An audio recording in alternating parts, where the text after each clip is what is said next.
Hi guys! Magandang araw sa inyo. Ang aking menu for today is sinigang na ulo ng salmon. Ang sarap niyan, promise. Sige, simulan na natin. Napakasimple lang nito. Ito lang yung mga ano niya, mga ingredients. Nagpakulo na ako ng tubig. Lagyan na natin yung ibang ingredients. Yan, unahin natin yung ginger, yung onion, maraming tomato. Tapos hindi lang yan, meron pa uli akong ginger na ginayat para talagang tanggal ang kanyang langsa. Hintayin natin kumulo. Saka natin ilagay yung isda.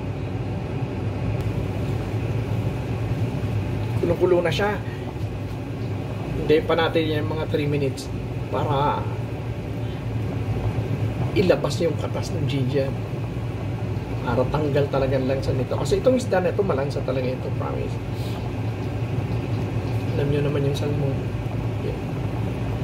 2 minutes pa.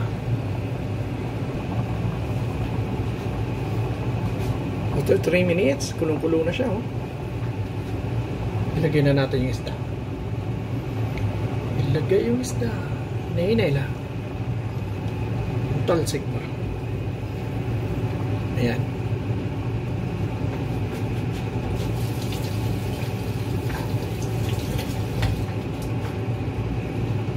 Sunod natin ang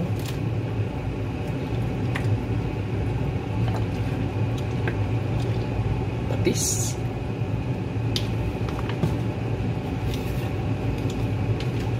Sunod natin yung sinigang sa sampalok mix. Sinigang sa miso. Ayan, nor. Pag hindi pa maglasa yan, ewan ko na lang.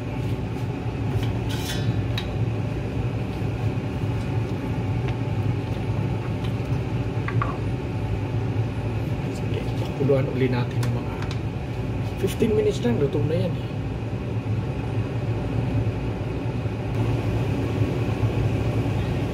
Siya after 15 minutes,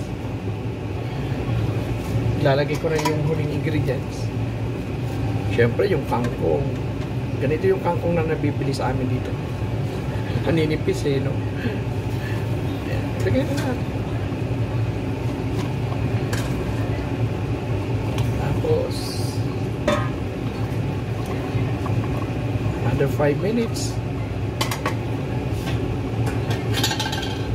Takpan muna natin. 5 minutes, okay na yan.